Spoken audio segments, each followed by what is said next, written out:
Yes viewers, this is the video is all about future simple. In last video I explained you कि what is the past simple और उनके proper usages बताए. अब हम discuss करने जा रहे हैं फ्यूचर सिंपल. हमारा उर्दू का जो कॉन्सेप्ट है करूँगा, जाऊँगा, आऊँगा, खाऊँगा, पीऊँगा, इससे बाहर आना है. इन सबको कर दें आप साइड में. What is the real concept? Here you go.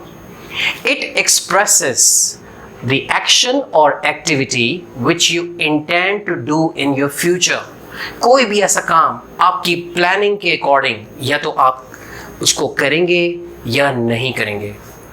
तो ये तमाम चीज़ें अपने जहन में रखनी है कि plannings, whatever the plannings you will do maybe today, maybe tomorrow, next year or in coming future.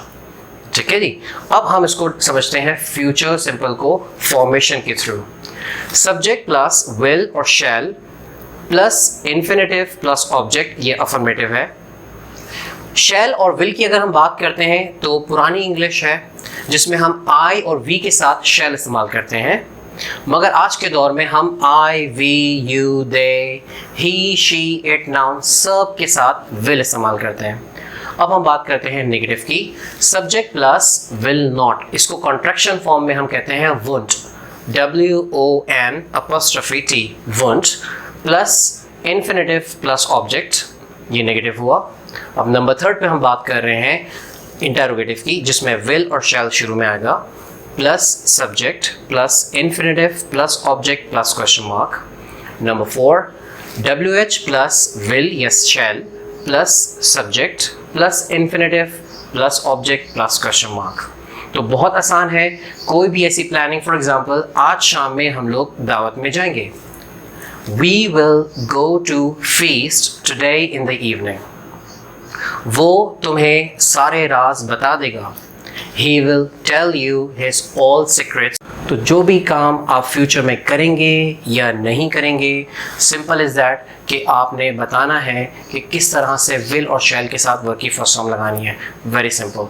अब मैं इस वीडियो के आखिर में आपको एक एक्सरसाइज दे रहा हूँ. उस एक्सरसाइज में आपने अकॉर्डिंग टू द क्वेश्चन आपने उसको फिलअप करना है and write down in the comment section so that you can understand in more different variety. Now I am giving you the exercise which is do as directed. According to the given instruction, you have to write down the sentences. Number one, I'm going to read. I shall discuss this matter with my mother. Change into interrogative. Number two, he will entertain the crowd very nicely. Change into negative.